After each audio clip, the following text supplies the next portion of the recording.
This is Jennifer here with City Farmhouse Antiques, and I am here with this week's, it's not really a find of the week. I just wanted to share my garden with you, my cottage style garden, and a lot of people are wanting to start gardens right now with all of this going on with COVID, and it's really bringing us back to this hobby.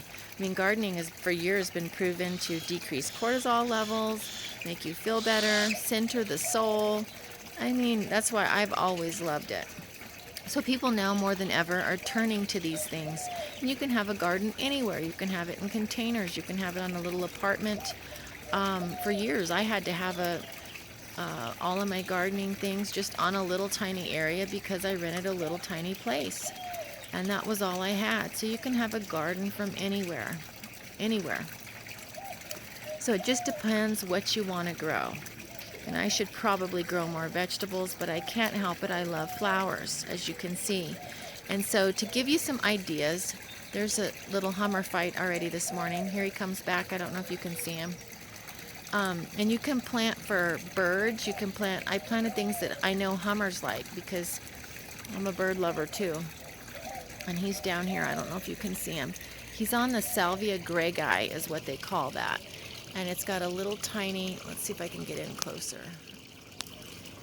It's a little red flower. He's gone, he just zipped away. It's got a little red flower on it. You can see it there. It grows well in the desert.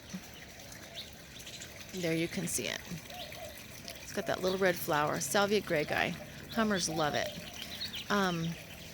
because it's got that tubular shaped flower that they can pull the nectar out of. But I've got a bunch of different things here because some people wonder where do I start? What do I buy? And of course, it depends on what area you live in the country. I'm in the Southwest. I'm in New Mexico, so we get a lot of heat and it gets hot early. So I have to think like that.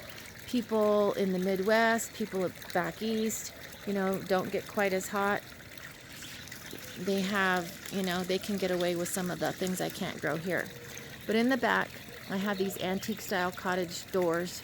This one on the left is from Juarez, Mexico. It's a short little door that I like. I think it's pretty cool.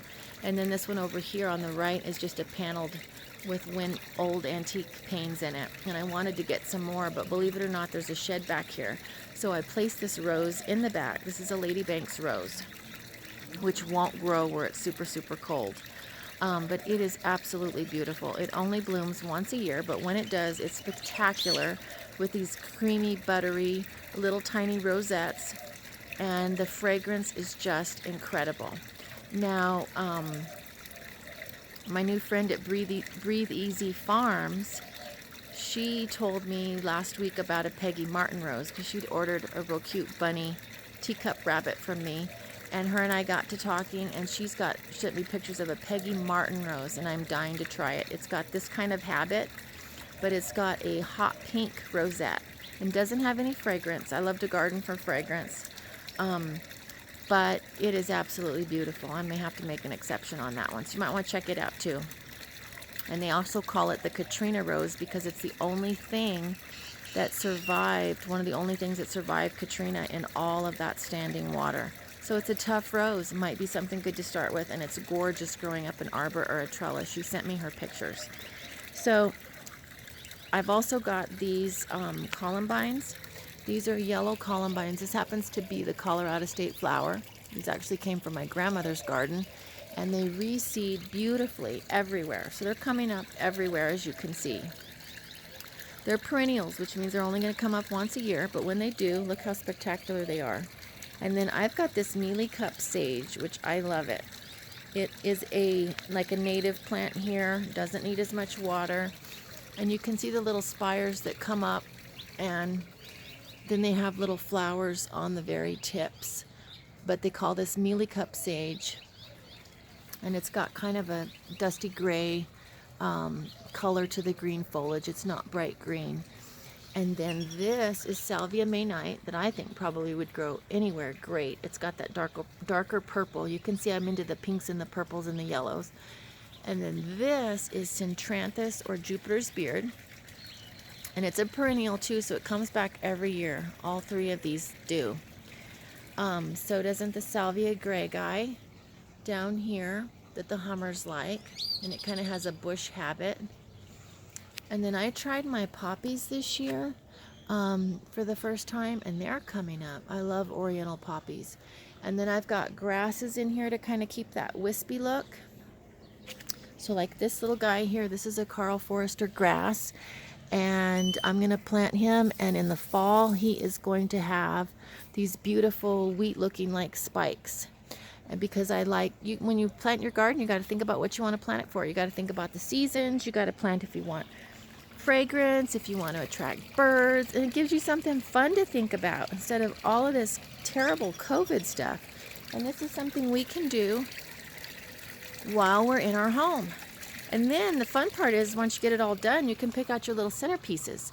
Like this is St. Francis, and I've got other different, all kinds of pieces throughout here that I picked out that I like. And I've got great pieces listed at cityfarmhouseantiques.com on our website. He's listed on there too. But that's the fun part, is you can find old pieces to put in your garden and kind of make accent points, you know, in different areas. And then I'm trying for the first time this year, again, planting, you know, for what you want. This is milkweed, and it's real pretty. But it attracts the butterflies. So I've got things in here for hummers, for butterflies. I plant for scent. And then of course my pansies, everybody knows what pansies are. These will die down when we get hot. They just can't tolerate it when we get hot. And then this pretty pink flower, this is like a little Mexican primrose is what I call it. And it's got a real pretty flower on it. There you can see. And then the flea beetles will come. Those aren't fleas, they're flea beetles. And then they will mow it down to the ground, and my Mexican petunias will come up. So it's something fun to think about. All I'm missing is my chickens. Us girls in the city, we have to improvise a little bit as best we can. So, and then Coleus is another really fun thing I want to show you right quick. Coleus is what I'm doing. And look at the foliage on this. It's just gorgeous. And I'm just planting a bunch of Coleus. It'll bloom towards the fall. It'll get some little purple spikes, but look at all the color. I mean, it looks nice every day, all day, until frost. And then I'm going to put it with my potato vine, which everybody knows about, and my grasses. And then I got my tomatoes. Look, this is pretty pathetic. I got 2 tomatoes. With all this stuff going on, now's the time to have the vegetable garden. So anyway, those are some tips, some ideas, some fun things to think about in the midst of all these other things. Be safe, stay home, take care of your family. These are things to me that make me feel better during this time. The cooking and the working in my garden, you know, puts me in a better mood and gives me peace. So take care. I hope you find peace in your life with all of this going on. And be healthy. We will all get through this together. Take care, and be sure and visit us at our website at www.cityfarmhouseantiques.com, where we have more than just antiques.